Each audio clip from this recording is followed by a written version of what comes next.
तो मैं अमित कुमार सिंह आपका अमित सिविल सर्विसेज एकेडमी में बहुत बहुत स्वागत करता हूं। सभी को जय हिंद साथियों। हमारा जो चैनल है दोस्तों आपके लिए बहुत इंपॉर्टेंट करंट अफेयर्स डेली लेकर आता है, जिसमें दोस्तों आपको 6 अखबारों का निचोड़ मिल जाता है। पूरा बिहार का जो भी अखबार है, वो दैनिक भास्कर हो, दैनिक जागरण हो, हिंदुस्तान हो, प्रभात खबर हो, या आपको दोस्तों नई दुनिया हो, मतलब जो भी पंजाब केसरी, सारे अखबारों का निचोड़ मैं लेकर आता हूं दोस्तों। साथ साथ दोस्तों ई पेपर भी मैं इसमें सम्मिलित करता हूं दोस्तों। जो जो जो पेपर बिहार से नहीं निकलता है, उनमें बिहार की जो खबरें इंटरनेट पर रहती है, वो भी मैं आपके लिए लेकर आता हूं। तो ये बहुत ही इंपॉर्टेंट वीडियो सेशन डेली आपको मिलता है। आपको पढ़ने के बाद दोस्तों पता चल जाएगा कि कौन से इंपॉर्टेंट करंट अफेयर्स मैंने शामिल किए हैं, और बहुत ज्यादा डिटेल्ड जानकारी दोस्तों मिलती है। जो भी टॉपिक लूंगा उसकी पूरी जानकारी मैं आपको दूंगा। तो ये इसी मामले से ये बहुत इंपॉर्टेंट वीडियो रहता है। आप डेली जरूर देखें। पीडीएफ भी आप हमारे Amit civil services Telegram channel से जाकर प्राप्त कर सकते हैं। तो जुड़ जाइए हमारे चैनल से। आपका स्वागत है हमारे चैनल पर। चलते पहले क्वेश्चन की तरफ। 15वें वित्त आयोग की अनुशंसा के अनुसार केंद्र सरकार ने बिहार के शहरी तथा ग्रामीण निकायों के विकास के लिए कितनी राशि जारी की है? तो दोस्तों 1601 करोड़ रुपए। केंद्र सरकार ने 15वें वित्त आयोग की अनुशंसा पर बिहार के ग्रामीण और शहरी निकायों के विकास के लिए 1601 करोड़ रुपए जारी किए हैं। यह राशि वित्तीय वर्ष 2024-25 में मिलने वाले केंद्रीय अनुदान की पहली किस्त है। इससे रोजगार के अवसर बढ़ेंगे। अब दोस्तों इतना तो अब जान लीजिए, अब इसका डिटेल्ड थोड़ा एक्सप्लेनेशन जानते हैं। देखिए बिहार के बजट के बारे में। बिहार के वित्त मंत्री जो सम्राट चौधरी हैं, जो उप मुख्यमंत्री भी हैं, उन्होंने वित्तीय वर्ष 2024-25 के लिए 2.78 लाख करोड़ रुपए का बजट पेश किया है। ये बहुत इंपॉर्टेंट है। ये क्वेश्चन डायरेक्ट एग्जामों में पूछ देता है दोस्तों, ठीक है? तो उसको ध्यान रखिए। बिहार के डिप्टी सीएम और वित्त मंत्री सम्राट चौधरी ने 15वें वित्त आयोग की जो राशि 1601 करोड़ रुपए केंद्र सरकार ने दी है पहली किस्त के रूप में, उसका खुशी जाहिर की है। उसके लिए बिहार की विकास दर 2022-23 के दौरान 10.64% रही है। देखिए दोस्तों, ये सारे के सारे एकदम क्रीम क्वेश्चन है। यहाँ से क्वेश्चन बनते हैं, इसको स्टार मार्क मान लीजिए, ठीक है? बिहार बजट 2024-25 के अनुसार केंद्रीय करों के अंश के रूप में बिहार को 2024-25 में 1.13 लाख करोड़ राशि मिलेगी।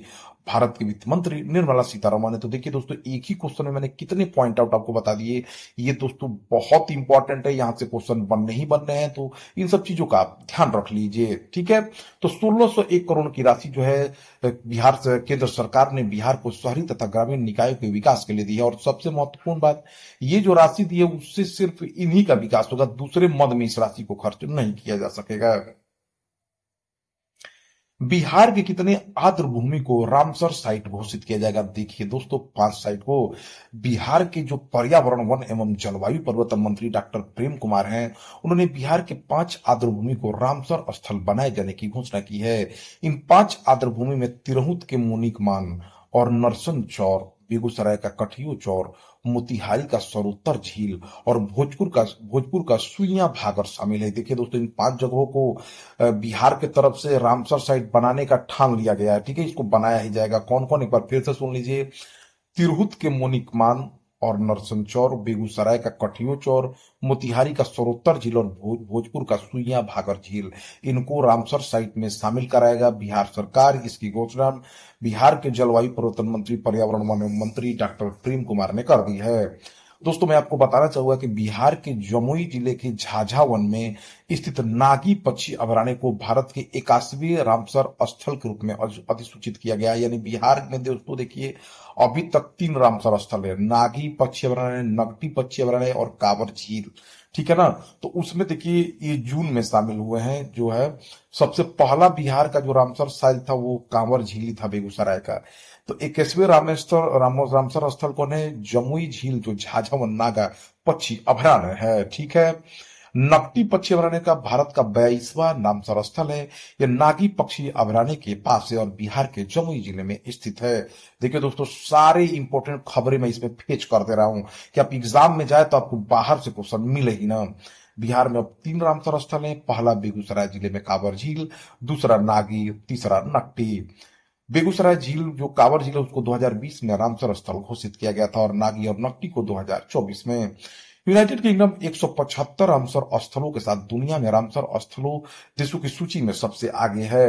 रामसर एक ईरानी शहर है जहां आर्द्र भूमि और उनके नाजुक पारिस्थितिकी तंत्र की रक्षा के उपायों और कदमों पर चर्चा करने के लिए 1971 में एक अंतर्राष्ट्रीय सम्मेलन आयोजित किया गया था। भारत 1982 में रामसर सम्मेलन में शामिल हुआ। रामसर सम्मेलन में शामिल होने वाला पहला भारतीय आर्द्रभूमि स्थल 1981 में चिल्का झील जो उड़ीसा में है और केवलादेव राष्ट्रीय उद्यान राजस्थान था। भारत में सबसे बड़ा अगर रामसर स्थल बात किया तो पश्चिम बंगाल का सुंदरबन है। भारत में सबसे छोटा राम स्थल हिमाचल प्रदेश में रेणुका है। अब आर्द्रभूमि कौन से? आर्द्रभूमि वो क्षेत्र होते हैं जो पूरे वर्ष या वर्ष के दौरान अलग अलग समय पर पानी से डूबा रहता है। आर्द्रभूमि या भूमि या तटीय क्षेत्रों पर भी हो सकती है। विश्व आर्द्रभूमि दिवस हर साल 2 फरवरी को मनाया जाता है। विश्व आर्द्रभूमि दिवस 2024 का विषय वेटलैंड्स एंड ह्यूमन वेलबींग है। तो दोस्तों देखिए कितने इंपॉर्टेंट फैक्ट्स मैंने आपको एक ही क्वेश्चन बता दिए, तो ये बहुत इंपॉर्टेंट, इसको ध्यान दीजिए। और वीडियो कैसा लग रहा है जरूर, वीडियो को अगर अच्छा लगता है तो दोस्तों में शेयर करें और हमें कमेंट कर जरूर बताएं सुधार की अगर आवश्यकता है तो। मुख्यमंत्री बागवानी मिशन के तहत बिहार के किसानों को फल फूल की खेती के लिए सरकार कितना अनुदान दे रही है? तो 50% अनुदान देगी दोस्तों। मुख्यमंत्री बागवानी मिशन योजना के अंतर्गत प्रदेश के किसानों को फल फूल की खेती के लिए आधा खर्च सरकार देगी। यदि पपीता की खेती करना चाहते हैं तो 70% का अनुदान का लाभ उठा सकते हैं। पपीता की खेती पर 45,000 अनुदान बिहार सरकार दे रही है। आम की खेती पर 24,000 मिल रहा है अनुदान। फूल की खेती को 70% अनुदान बिहार सरकार दे रही है। 23 जिलों में केला का पौधारोपण का विस्तार किया जाएगा। बिहार के कृषि मंत्री मंगल पांडे हैं। देखिए दोस्तों, बिहार का जो मुजफ्फरपुर जिला है वो शाही लीची के लिए प्रसिद्ध है और बिहार का हाजीपुर जिला है वो केला के लिए प्रसिद्ध है। तो ये बिहार का जो वैशाली में डिस्ट्रिक्ट है उसमें हाजीपुर केला के लिए प्रसिद्ध है। तो ये दो चीजें बहुत इंपॉर्टेंट है। बिहार में देखिए दोस्तों, भागलपुर है वो सिल्क साड़ियों के लिए प्रसिद्ध है, सिल्क वस्त्रों के लिए। तो कुछ कुछ फेमस जगह हैं जो डायरेक्ट एग्जामों में पूछता है। बिहार का गया है दोस्तों, वो महाबोधि मंदिर के लिए बुद्ध को ज्ञान प्राप्ति हुई थी, वहां पर महाबोधि मंदिर बना। फिर से वो दोस्तों पिंडदान के लिए है। वहां पर विष्णुपद मंदिर है फल्गु नदी के किनारे, वहां पर लोग पिंडदान करने आते हैं। तो कुछ फेमस फेमस जगह है बिहार की जहां पर कुछ इंपॉर्टेंट चीजें फेमस हैं। मुख्यमंत्री नीतीश एक फोन पर पशुओं के इलाज के लिए कितने मोबाइल पशु चिकित्सा वाहनों को हरी झंडी दिखाई है? देखिए दोस्तों, मुख्यमंत्री नीतीश कुमार ने फोन के माध्यम से पशुओं का घर बैठे इलाज करने की जो सुविधा है उसमें बेहतरी लाने के लिए उन्होंने बिहार के 534 प्रखंडों में मोबाइल पशु चिकित्सा वाहनों को हरी झंडी दिखाई है। यानी आप दोस्तों घर बैठे हैं, आप पशुपालक हैं, आपके पशुओं को कोई रोग हुआ, आप एक फोन घुमाइए, आपके यहाँ गाड़ी के माध्यम से डॉक्टर आएंगे और इलाज कर जाएंगे। घर बैठे आपको पशुओं की इलाज की सुविधा बिहार सरकार ने हर प्रखंड में लॉन्च कर दी है। मुख्यमंत्री नीतीश कुमार ने सोमवार को एक अड़े मार्ग से मोबाइल पशु चिकित्सा कॉल सेंटर का उद्घाटन किया।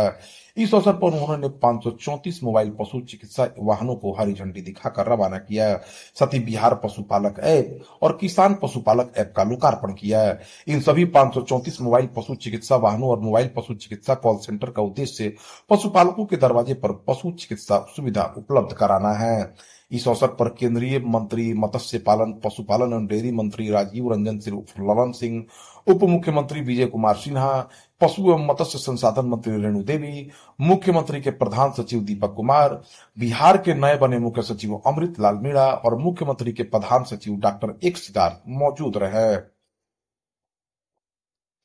54वीं जीएसटी काउंसिल की बैठक में कैंसर की दवाओं पर जीएसटी दर घटाकर जो है दोस्तों 12% से घटाकर 5% कर दिया गया है।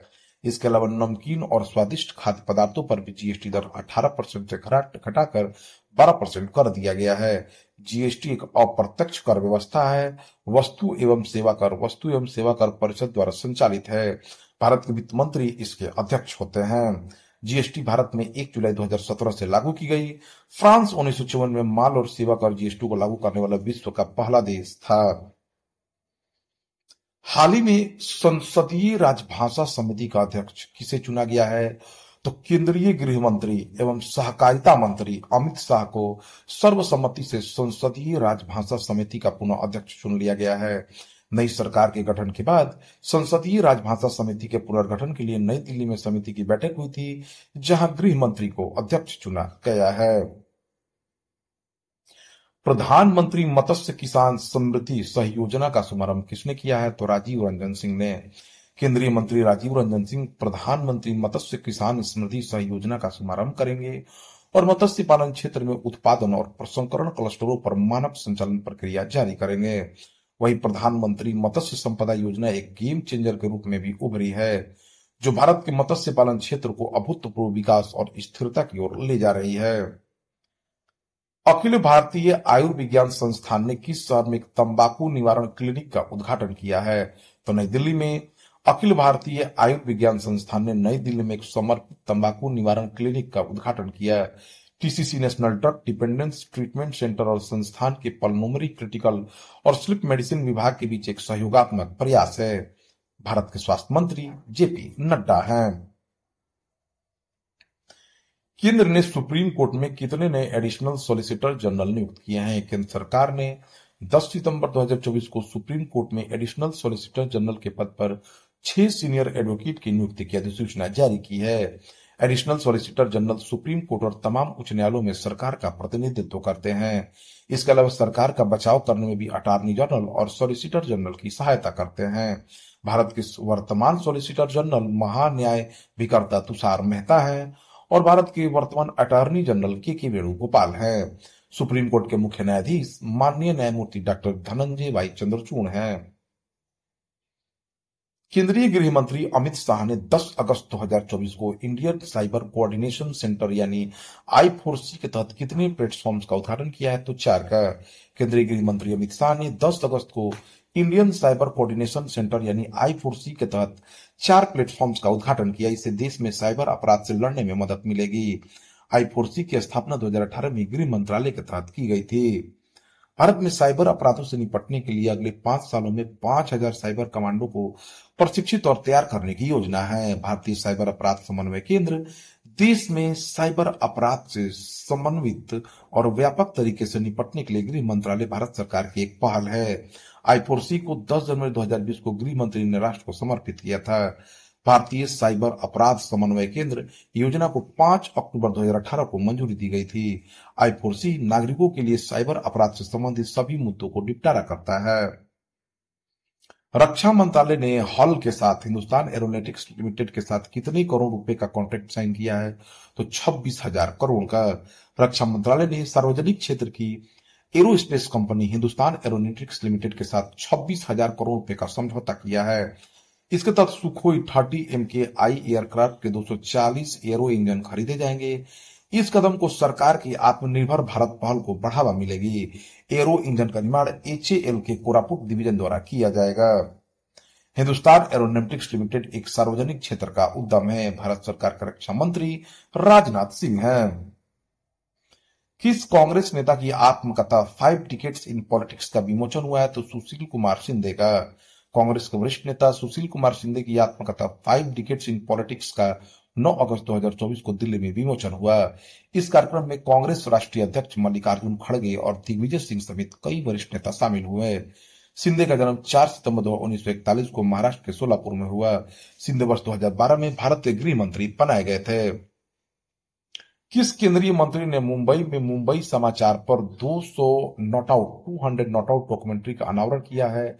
तो केंद्रीय गृह मंत्री और सहकारिता मंत्री अमित शाह ने मुंबई महाराष्ट्र में मुंबई समाचार पत्र पर 200 नॉट आउट डॉक्यूमेंट्री का अनावरण किया है। मुंबई समाचार ने 1857 की क्रांति, कांग्रेस का गठन, लोकमान्य तिलक द्वारा गणेश उत्सव, भारत छोड़ो आंदोलन और भारत की स्वतंत्रता सहित प्रमुख ऐतिहासिक घटनाओं पर रिपोर्टिंग की है।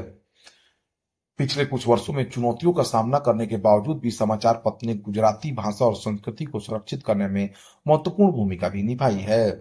महाराष्ट्र पश्चिम भाग में स्थित एक राज्य और दक्कन पठार के महत्वपूर्ण हिस्सों को कवर करता है। महाराष्ट्र के मुख्यमंत्री एकनाथ शिंदे हैं। महाराष्ट्र के राज्यपाल CP राधाकृष्णन है। आधिकारिक पशु भारतीय विशाल गिलहरी है। आधिकारिक पक्षी पीले पैर वाला हरा कबूतर है। आधिकारिक नृत्य लावड़ी है। राष्ट्रपति द्रौपदी मुर्मू ने महाराष्ट्र के जो हाल ही में जो खबरें आई हैं दोस्तों, राष्ट्रपति द्रौपदी मुर्मू ने महाराष्ट्र के लातूर जिले के उदगीर में विश्व शांति बुद्ध विहार का उद्घाटन भी किया था। सुजाता सैफ सौनिक महाराष्ट्र की पहली महिला मुख्य सचिव नियुक्त की गई। महाराष्ट्र सुशासन विनियमों को मंजूरी देने वाला देश का पहला राज्य भी बना है। महाराष्ट्र को 15वीं कृषि नेतृत्व पुरस्कार समिति द्वारा 2024 के लिए सर्वश्रेष्ठ कृषि राज्य का भी पुरस्कार दिया गया है। दिल्ली प्रीमियर लीग की पहली चैंपियन कौन सी टीम बनी है? तो east Delhi Riders. East Delhi Riders ने साउथ दिल्ली सुपरस्टार को हराकर अरुण जेटली स्टेडियम में खेले गए दिल्ली प्रीमियर लीग T20 के पहले संस्करण में चैंपियन बनकर इतिहास रच दिया है। दिल्ली के मुख्यमंत्री अरविंद केजरीवाल हैं। दिल्ली के उपराज्यपाल विनय कुमार सक्सेना हैं। विश्व बधिर निशानेबाजी चैंपियनशिप में भारत ने कुल कितने पदक जीते हैं? तो 21 पदक। भारत ने जर्मनी के हनोवर में दूसरी विश्व बधिर निशानेबाजी चैंपियनशिप में 7 स्वर्ण सहित 21 पदक जीतकर तालिका में पहला स्थान हासिल किया है। भारत ने 7 स्वर्ण, 7 रजत और 7 कांस्य पदक जीते हैं। यूक्रेन 7 स्वर्ण, 5 रजत और 6 कांस्य के साथ दूसरे स्थान पर और जर्मनी 2 स्वर्ण, 1 रजत और 1 कांस्य पदक के साथ तीसरे स्थान पर रहा है। तो दोस्तों यह रहा 11 सितंबर 2024 के सभी इंपॉर्टेंट बिहार करंट अफेयर्स, राष्ट्रीय और अंतर्राष्ट्रीय घटनाओं के साथ। ऐसे ही वीडियो प्राप्त करने के लिए आप हमारे चैनल से जुड़ जाइए। पीडीएफ भी आप हमारे Amit civil services Telegram channel से जाकर प्राप्त कर सकते हैं। Thank you for watching my videos.